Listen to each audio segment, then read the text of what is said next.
The fluorescent lights of the break room buzzed overhead as I stood in the corner, watching my own retirement party unfold like a bad sitcom. 37 years.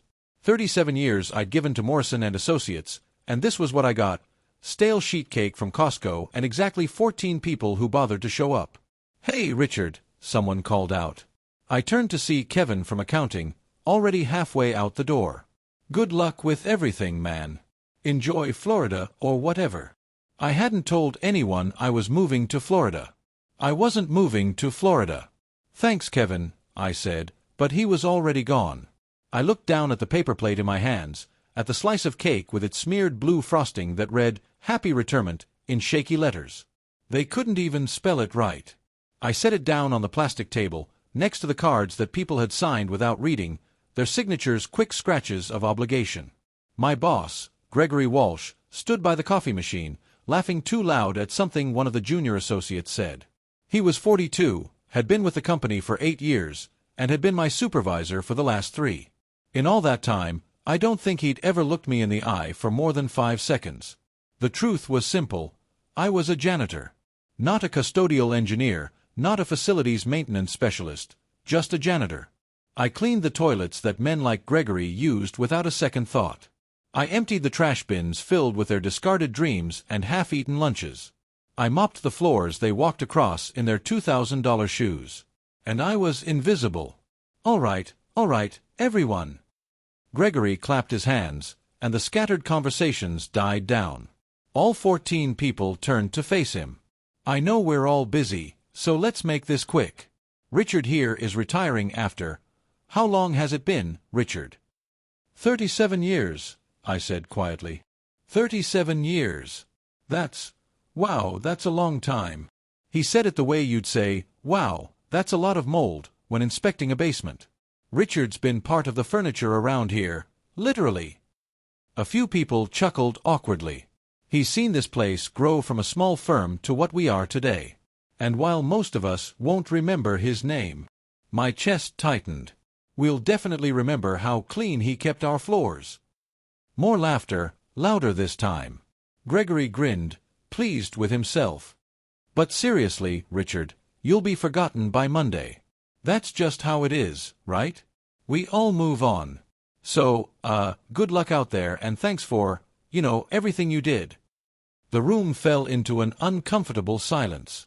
A few people looked at their phones. Someone coughed. I stood there, feeling the weight of those words settle over me like a heavy blanket. "You'll be forgotten by Monday." He wasn't wrong. That was the worst part. "Well," Gregory continued, checking his watch, "I've got a meeting in 10, so let's cut the cake and—" The double doors at the far end of the break room swung open with a bang that made everyone jump. The conversations stopped mid-sentence. Phones were lowered. Even Gregory's perpetual smirk faltered. A woman walked in, tall, silver-haired, wearing a charcoal suit that probably cost more than my car. I recognized her immediately, though I'd only ever seen her in photographs on the company website and in the hallways of the executive floor, which I cleaned after hours when everyone else had gone home. Victoria Langston, CEO of Morrison and Associates. Behind her were 2 people I didn't recognize, a younger man in glasses carrying a leather folder, and a woman with a tablet who looked like she coordinated airstrikes for a living. The room felt like someone had sucked all the oxygen out of it. Victoria's heels clicked against the polished floor, the floor I'd waxed just last night, as she walked straight toward our little gathering. Her eyes scanned the room once, then landed on me. "Richard," she said, her voice clear and commanding. I swallowed hard. "Yes, ma'am. I'm glad I caught you." She stopped a few feet away, and everyone else seemed to instinctively take a step back. Gregory looked like he'd swallowed a lemon whole. "I heard it was your last day. I had to come down personally." My mouth went dry. You didn't have to do that, ma'am." "Oh, but I did." She turned to face the room, and suddenly every single person was standing at attention like soldiers. "How many of you know who Richard is?" Silence. "Show of hands," she said, not as a request. 3 hands went up. 3 out of 14. Victoria nodded slowly, like she'd expected exactly that. "That's what I thought." She turned back to me, and for the first time in 37 years, Someone from the executive floor looked at me, really looked at me. "Richard, do you know why I'm here?" I shook my head, unable to find words. She smiled, not the polite, corporate smile I'd seen in photos, but something genuine. Something that made my throat tight. "Because," she said, loud enough for everyone to hear, "37 years ago, you saved my life." The break room had never been this quiet. You could hear the hum of the refrigerator in the corner, the distant sound of traffic outside, someone's sharp intake of breath. Gregory's face had gone from smug to pale in a matter of seconds. I stared at Victoria Langston, my mind racing backward through the years, trying to grasp what she was talking about. 37 years ago. 1988. I'd been 23 years old, fresh off the bus from rural Virginia, looking for any work I could find in the big city. I don't understand, I managed to say. Victoria's expression softened. "You wouldn't remember. You didn't know who I was back then." Hell, I barely knew who I was. She glanced around the room at all the frozen faces. "May I?" She gestured to one of the folding chairs. Someone, I think it was Jennifer from HR, practically sprinted to pull it out for her. Victoria sat down, and somehow that simple act made everyone else relax just enough to breathe. "Sit, Richard," she said, pointing to the chair across from her. I sat, my hands trembling slightly. I'd cleaned this woman's office for 15 years, always after she'd left for the day, always careful not to touch the papers on her desk or disturb anything personal. I'd never spoken to her. Never even been in the same room with her until now. "December 1988, Victoria began, her voice quieter now, almost reflective. "I was 18 years old. Freshman at Columbia, or at least I was supposed to be." She paused, and I saw something flicker across her face. Old pain, carefully buried. My father had just lost everything. The family business collapsed, the house was foreclosed, and my college fund evaporated overnight. I came home for Christmas break to find my mother living in a shelter and my father, well, he'd made his own exit from the situation. The room was deathly silent. I could see people leaning in, hanging on every word. Gregory had moved to the back, partially hidden behind the water cooler. "I couldn't go back to school," Victoria continued. "Couldn't afford it. Couldn't afford anything. I was sleeping in my car, a beat-up Honda Civic that barely ran, parking in different spots each night so I wouldn't get hassled. It was the coldest December on record. Do you remember that, Richard?" I did. I remembered it well. My first winter in the city had been brutal. "December 19th, she said. The temperature dropped to 15 degrees. My car died that afternoon, wouldn't start no matter what I did. I was parked on the street outside the Morrison building, this very building, though it was under different ownership back then. She looked directly at me. I had nowhere to go. No money for a hotel, no family to call. I thought I could just bundle up and wait it out. People survive cold nights in cars, right? My chest tightened as the memory began to surface, hazy at first, then sharper. "But I didn't bundle up," Victoria said. "I was too proud, too stupid, too desperate to admit how bad things had gotten. I fell asleep around 7 p.m. By midnight, I was hypothermic. I didn't know it at the time, but I was dying. I closed my eyes, and suddenly I was back there. December 19th, 1988. I'd been working the night shift, cleaning the offices after everyone had gone home. I finished around midnight, took the service elevator down, stepped out into the freezing night. "You were taking out the trash," Victoria said, reading the recognition on my face. "You walked past my car. I was parked right by the dumpsters. Most people would have kept walking. It was late, it was cold, and you had your own problems. But you stopped." I remembered now. The Honda Civic with the frosted windows. I'd almost walked past it, but something made me look closer. I saw the figure slumped in the driver's seat, pale and still, and my heart had dropped into my stomach. "You broke my window," Victoria said, and there was something almost like amusement in her voice now. "Smashed it with a brick from the alley. Pulled me out of that car even though I was dead weight, got me inside the building, cranked up the heat in the lobby, and called 911. "You were so cold," I whispered, the memory flooding back completely now. "Your lips were blue. You weren't responding. I thought you were already gone. I almost was. The paramedics said another 20 minutes and I would have been. She leaned forward. When I woke up in the hospital, I asked about you. The police said a janitor from the Morrison building had called it in but didn't leave his name. By the time I was released and went back to find you, you were gone. Different shifts, different schedules. I asked around, but nobody knew who you were.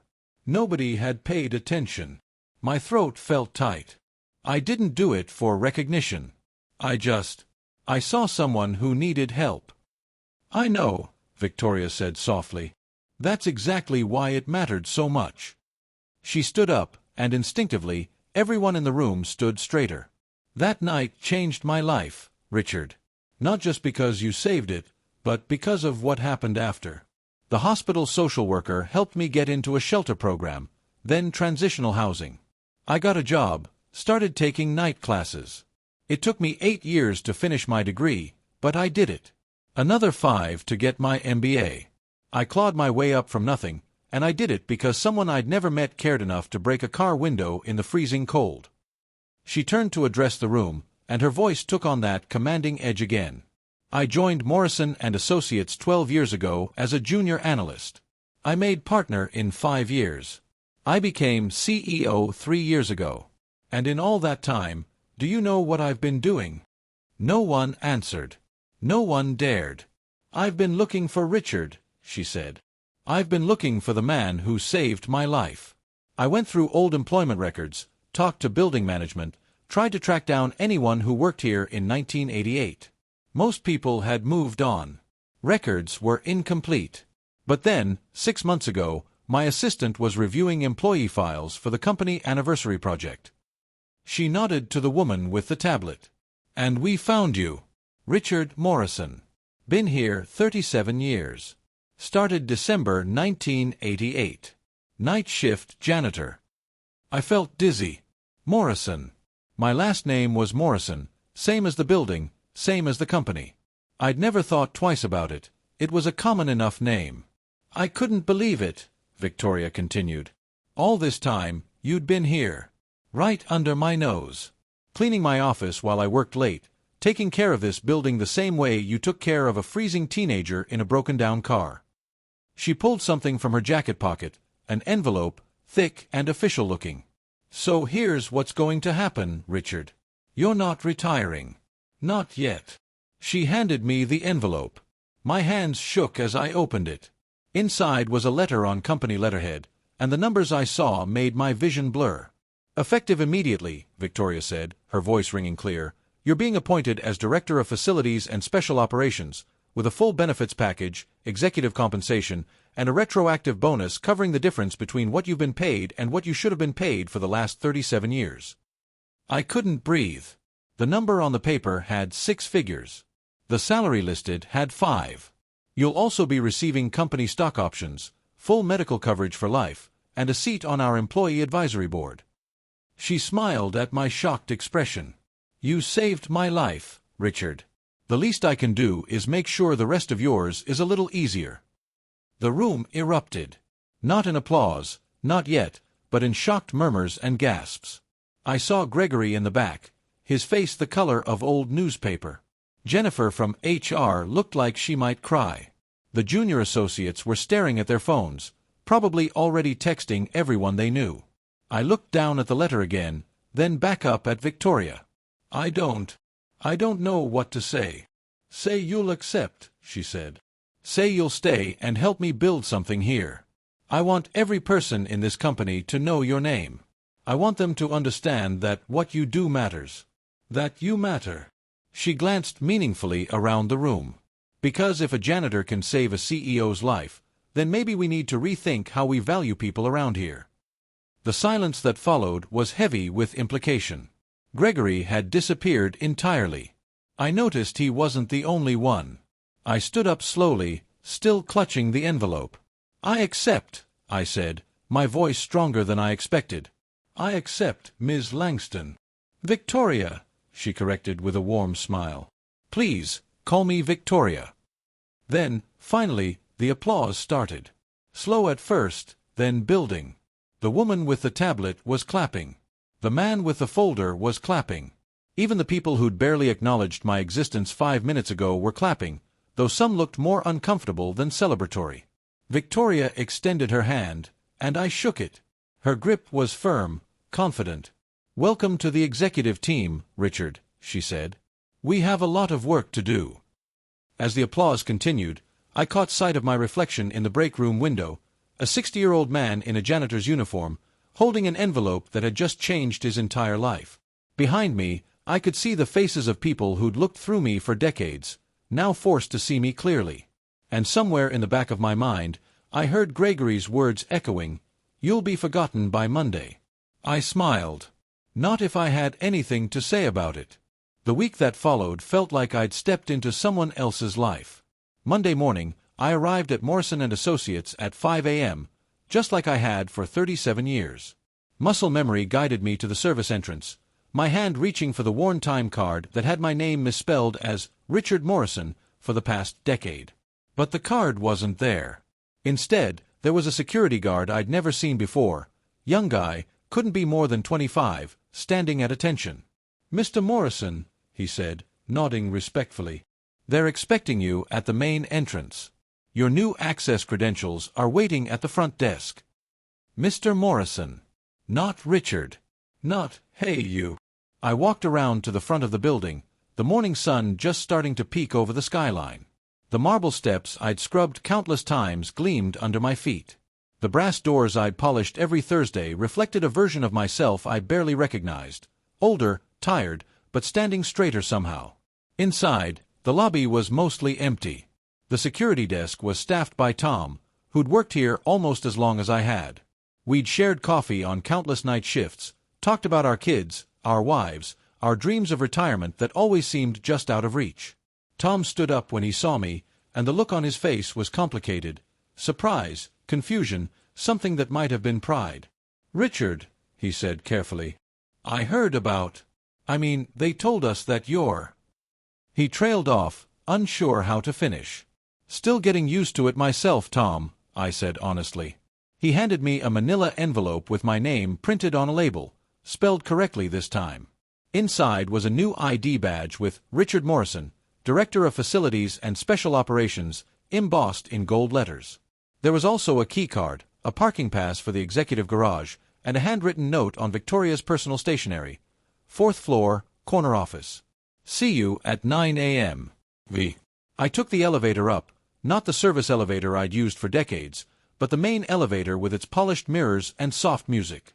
When the doors opened on the 4th floor, I stepped into a world I'd only ever seen after hours, when the lights were dim and the offices empty. Now it was alive with activity. People in expensive suits moved with purpose, carrying tablets and coffee cups, their voices a low hum of important conversations. I walked past them, and I saw it happen, the double take. The recognition.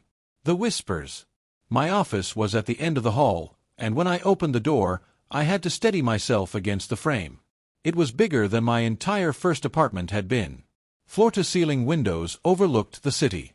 There was a mahogany desk that looked like it belonged in a museum, a leather chair, a sitting area with a couch that probably cost more than my truck. On the desk was a new laptop, a nameplate, and a small potted plant with a card. "Every garden needs someone who cares for it. Thank you for caring. Victoria." I stood there for what felt like an hour but was probably only a few minutes, trying to make sense of it all. Quite a change, isn't it? I turned to find an older man in the doorway, mid-60s, gray beard, kind eyes behind wire-rimmed glasses. He extended his hand. "Thomas Brennan," he said. "Chief Operations Officer. I wanted to introduce myself before things get crazy." I shook his hand, noting the calluses on his palms. Working man's hands, like mine. "Richard Morrison," I said, then felt foolish. "But I guess you know that." "I do." He smiled. "I also know you're probably feeling like a fish out of water right now. I've been with Victoria for 8 years, and I've learned one thing. She doesn't do anything without a damn good reason. If she says you belong here, then you belong here." "I'm just a janitor," I said quietly. "No," Thomas corrected gently. "You were never just anything.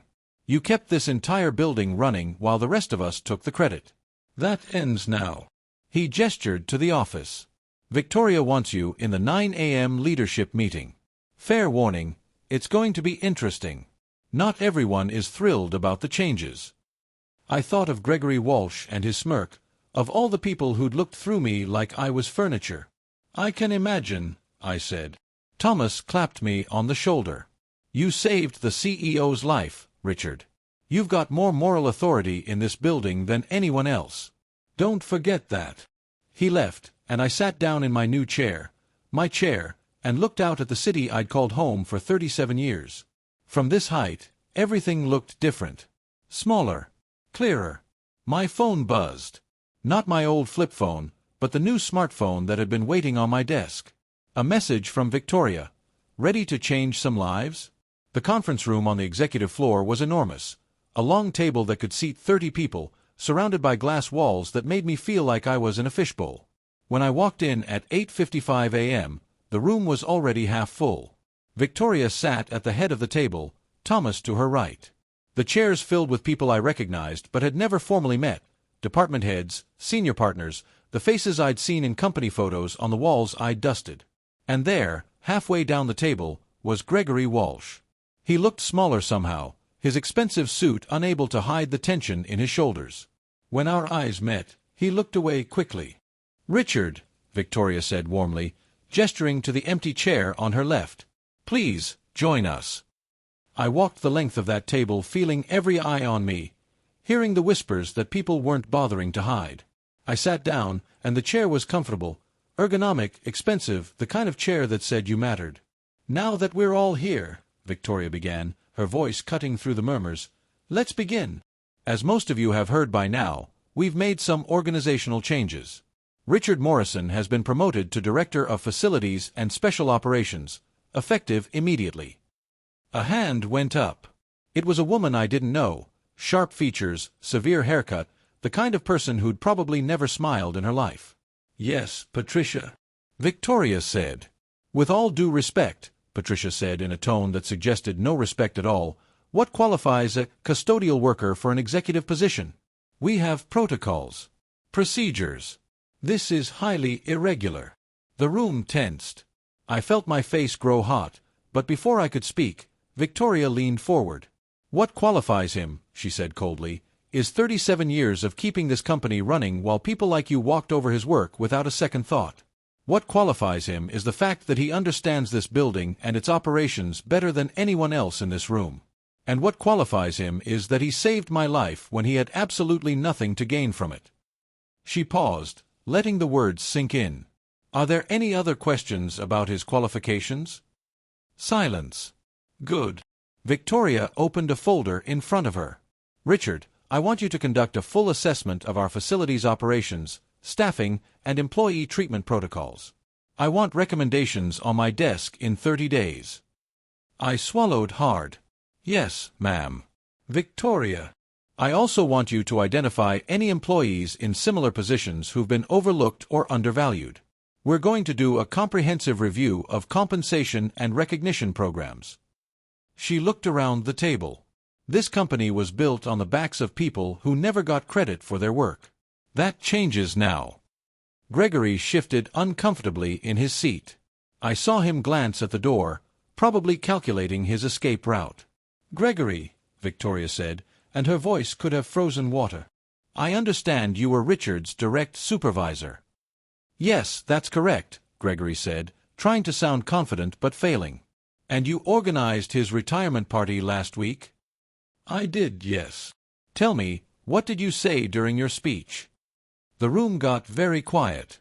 Gregory's face went pale, then red, then pale again. I don't recall exactly."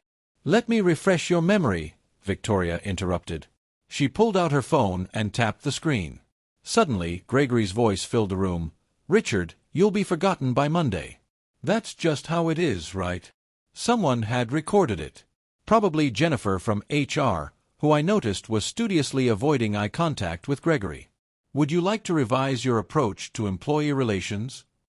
Victoria asked. Gregory looked like he wanted to melt into the floor. I apologize. It was inappropriate. It was disgraceful, Victoria corrected. And it represents exactly the kind of culture we're going to dismantle. Effective immediately, you're being reassigned to regional operations in Omaha.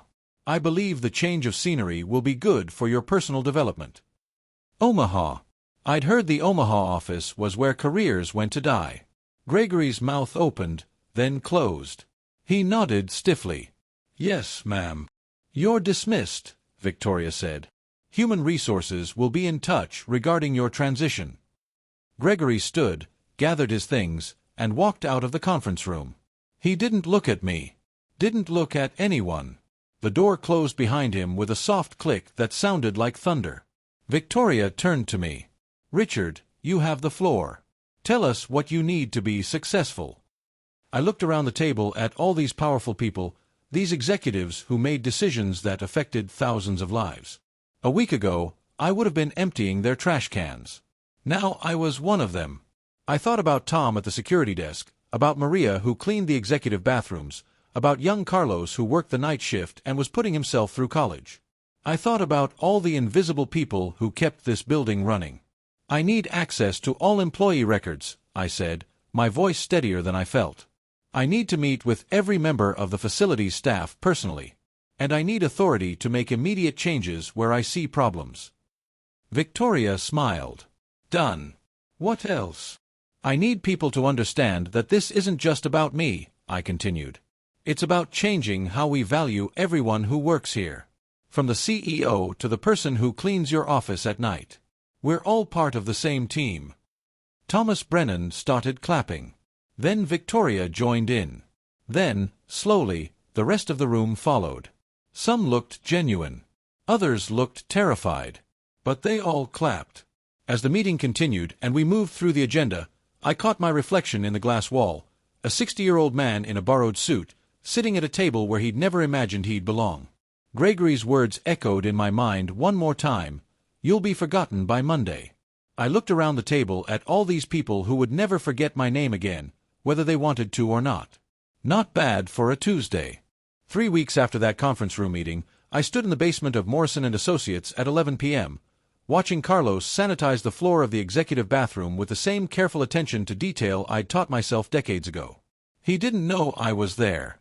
I'd learned to move quietly over the years, a useful skill when you were invisible, and apparently one that stuck with you even after you weren't. Carlos was 19, rail-thin, with dark circles under his eyes that came from working full-time while taking morning classes at community college. He wore the same uniform I'd worn for 37 years, and he moved through his work with a kind of dignity that most people would never notice or appreciate. "You missed a spot," I said gently. He jumped, nearly dropping his mop, then turned to see me. His expression cycled through surprise, confusion, then something like fear. "Mr. Morrison," he said quickly. "I'm sorry, I didn't hear you come in. I'll get it right now." "Carlos," I interrupted, holding up my hand. "You didn't miss a spot. I was testing you." He blinked, uncertain. "Walk with me," I said. We left the bathroom and moved through the basement corridors, past the mechanical rooms and storage areas that formed the hidden infrastructure of the building. This was a world most people never saw, the guts of the operation, where things broke down and got fixed, where problems were solved before anyone upstairs even knew they existed. "How long have you been working here?" I asked. 8 months, sir," Carlos said. He was still tense, waiting for the other shoe to drop. "And you're in school?" "Yes, sir. Computer science. I'm trying to finish my associate's degree, then transfer to a 4-year program." We stopped in front of a bulletin board covered with schedules and safety notices. I pulled an envelope from my jacket pocket. I'd been carrying it for 2 days, waiting for the right moment. "Carlos, I've been watching the quality of your work. You're efficient, thorough, and you actually care about doing things right. That's rare." I handed him the envelope. "Open it." His hands shook slightly as he did. Inside was a letter on company letterhead and a check with 4 figures on it. What is this?" he whispered. "That's a scholarship," I said. "Morrison & Associates is launching an employee education fund. You're the first recipient. It'll cover your tuition, books, and fees for the next 2 years. No strings attached, except that you keep your grades up and keep working here part-time. Carlos stared at the check like it might disappear. I don't understand. Why would you? Because 37 years ago, I was you, I said simply. I was young, working this same job, dreaming of something more. But back then, nobody was watching. Nobody cared. I want to make sure that doesn't happen to you. He looked up at me, and his eyes were wet. I don't know what to say.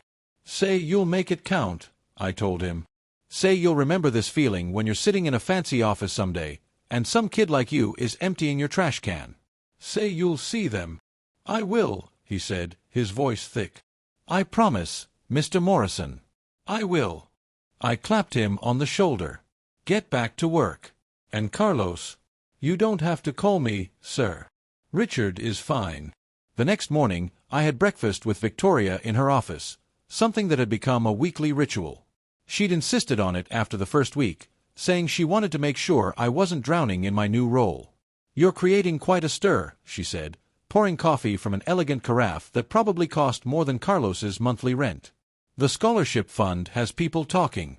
So does your proposal to restructure the entire facilities division. I'd spent 3 weeks interviewing every janitor, maintenance worker, security guard, and groundskeeper in the company. I'd reviewed salaries, schedules, benefits. What I found had made me angry enough to write a 30-page report that didn't pull any punches. People should be talking, I said. Did you know that Maria, she's been cleaning the executive bathrooms for 15 years, makes barely above minimum wage? She's got 2 kids, no health insurance, and she's been asking for full-time hours for 3 years. Meanwhile, we're paying junior associates 6 figures to write reports nobody reads. Victoria set down her coffee cup. What do you propose? I pulled out my tablet, still getting used to having one, and brought up my presentation. Across-the-board raises for all facilities staff, averaging 30%. Full benefits, including health and dental. Tuition reimbursement program. Clear pathways for advancement. And most importantly, integration with the rest of the company culture. Integration. Victoria raised an eyebrow. Stop calling them the help, I said bluntly. Stop acting like they're separate from everyone else. I want facilities staff included in company events, recognized in newsletters, given the same respect as any other employee. I want their names on the directory. I want people to say, "Good morning," when they walk past. Victoria was quiet for a moment, studying me. Then she smiled, that genuine smile I'd only seen a few times. Do it, she said. All of it. Whatever you need, you have my full support. It's going to cost money, I warned. Richard, this company generates $42 million in annual revenue. I think we can afford to treat our people like human beings. She leaned forward. Besides, do you know what's happened since you were promoted? I shook my head. Employee morale is up. Turnover is down. We've had 3 major clients specifically mention the positive changes they've noticed in our workplace culture. And, she pulled up something on her own tablet, we've received over 200 job applications in the last 2 weeks from people who say they want to work for a company that values everyone. Because of me? I asked, incredulous. Because of what you represent, Victoria corrected. You're proof that this company sees people. Really sees them. Do you know how rare that is? The official announcement came on a Friday, exactly 1 month after my retirement party that wasn't. Victoria called an all-hands meeting, something that never happened. The auditorium on the 3rd floor was packed with every employee from every department. I stood backstage, watching through a gap in the curtain as the room filled. I saw Tom from security, Maria from housekeeping, Carlos, wearing a dress shirt that was probably new. I saw junior associates, senior partners, accountants, lawyers, analysts. I saw faces I'd known for decades and faces I'd never seen before. And I saw the empty seats where people like Gregory used to sit. You ready? Victoria asked, coming up beside me. No, I admitted. But I'm here anyway. She laughed.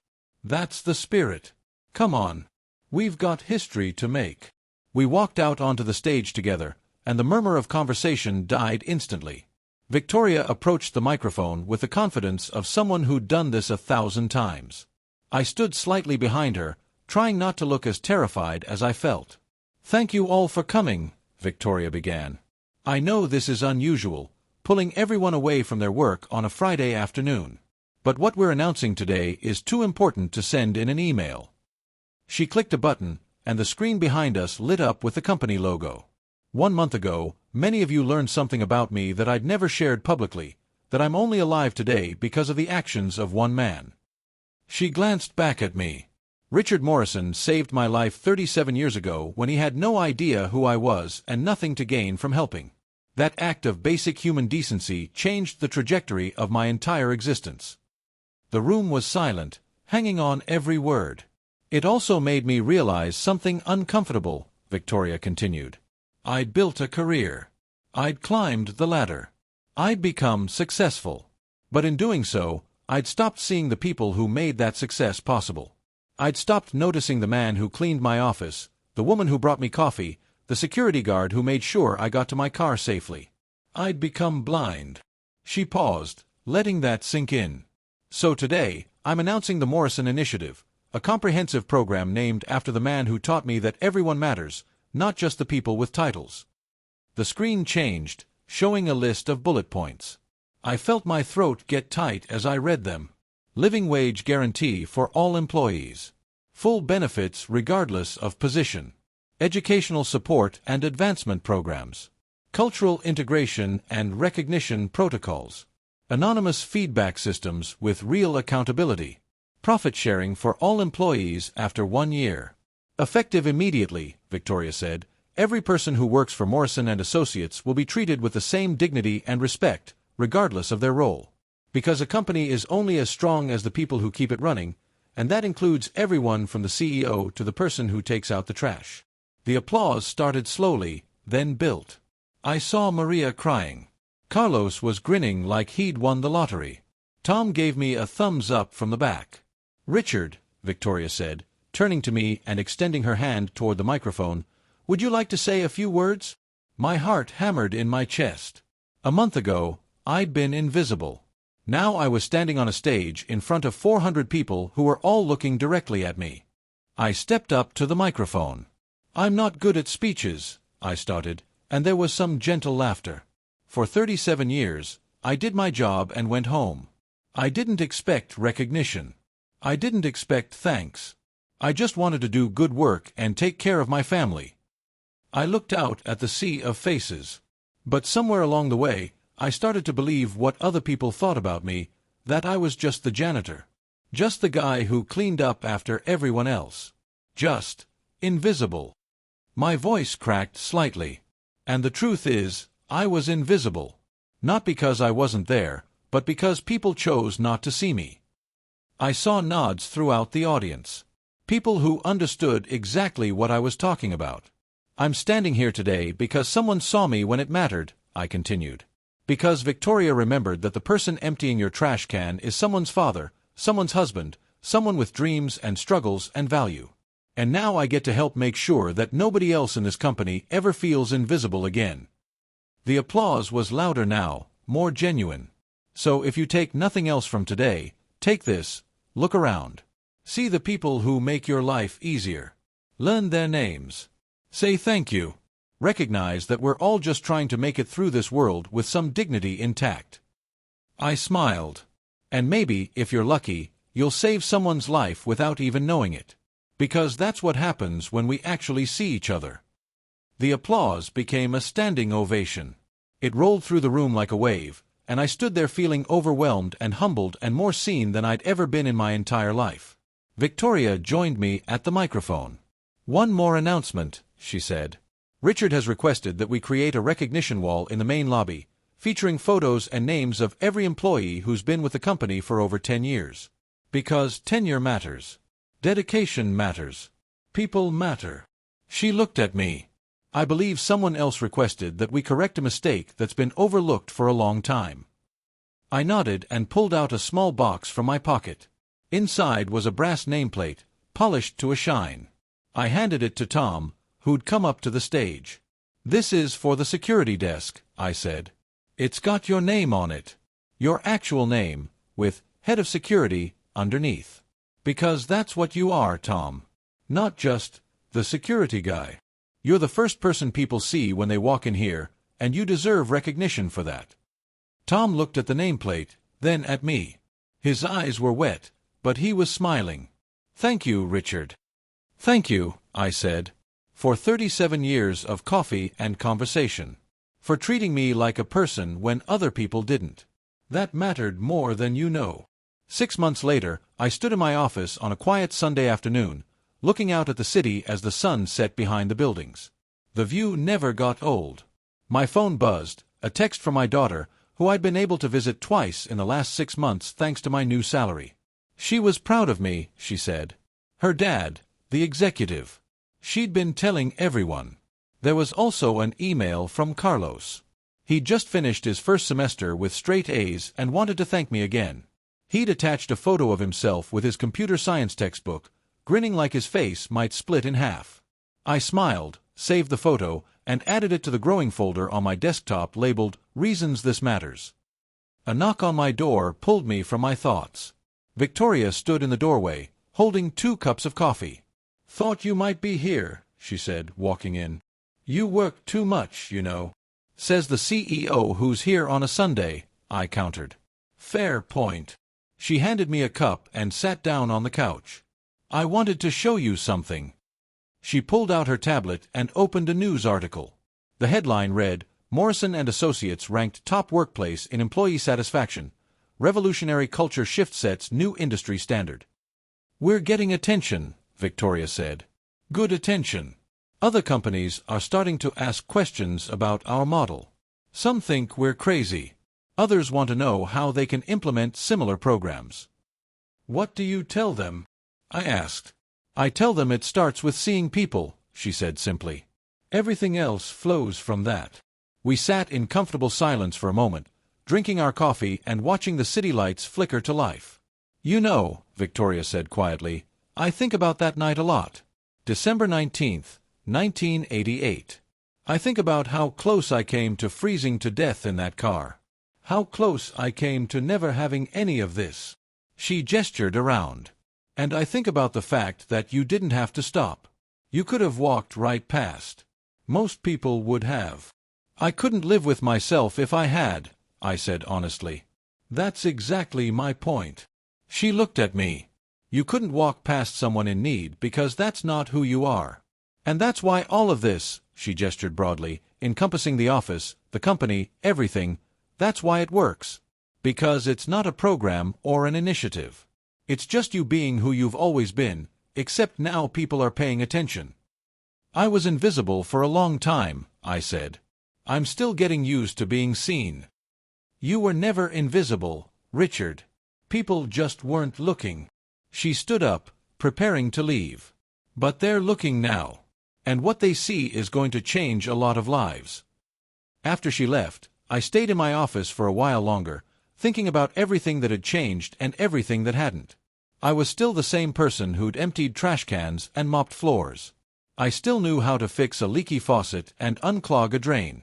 I still remembered what it felt like to be overlooked, dismissed, forgotten.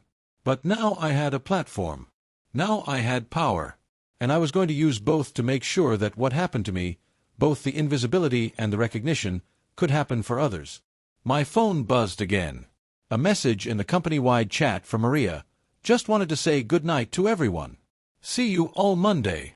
3 dozen people responded with warm messages, emojis, encouragement. 6 months ago, Maria wouldn't have felt comfortable posting in that chat. 6 months ago, people wouldn't have responded if she had. I added my own message, good night, Maria. Thank you for everything you do. Her response came back immediately, thank you, Richard. For everything. I looked at the calendar on my desk. It was marked with meetings, presentations, deadlines. In 2 days, I'd be speaking at a national conference about workplace culture. Next month, I'd be traveling to our satellite offices to implement the Morrison Initiative company-wide. A year ago, I'd been counting down the days to a retirement I didn't really want, to a future where I'd be forgotten by Monday. Now I was building something that would outlast me, A legacy not of profit margins or market share, but of human dignity. Of seeing people. Of remembering that everyone has a story, everyone matters, everyone deserves to be recognized for their contributions. I thought about Gregory Walsh and his cruel words at my retirement party. I'd heard he'd quit the Omaha position after 2 months and taken a job at a smaller firm. I didn't wish him ill. I hoped, maybe, that he'd learned something. As I packed up my things and prepared to leave, I caught sight of the brick on my bookshelf, the same brick I'd used to break Victoria's car window 37 years ago. She'd found it somehow, had it cleaned and mounted on a wooden base with a small plaque. Sometimes saving someone's life means breaking a window. Thank you for breaking mine. V. I ran my fingers over the rough surface, feeling the weight of it, the history. 37 years ago, I'd been a young man taking out the trash on a freezing night, and I'd made a choice that seemed simple at the time. Help someone who needed it. I couldn't have known that choice would eventually lead to this, to an office with a view, to a position of influence, to the chance to change a culture that had rendered people like me invisible for so long. But standing there in my office, with the city spread out before me and a future full of possibility ahead, I understood something important. I hadn't saved Victoria's life that night. We'd saved each other's. She'd just taken longer to pull me out of the cold. I turned off the lights, locked my office, and walked down the hallway past nameplates and photos and evidence that people mattered here. The building was quiet, but it wasn't empty. Somewhere in the basement, the night shift was starting their work, good people doing important jobs that most would never notice. But I noticed. I would always notice. And because of that, they would never be invisible again.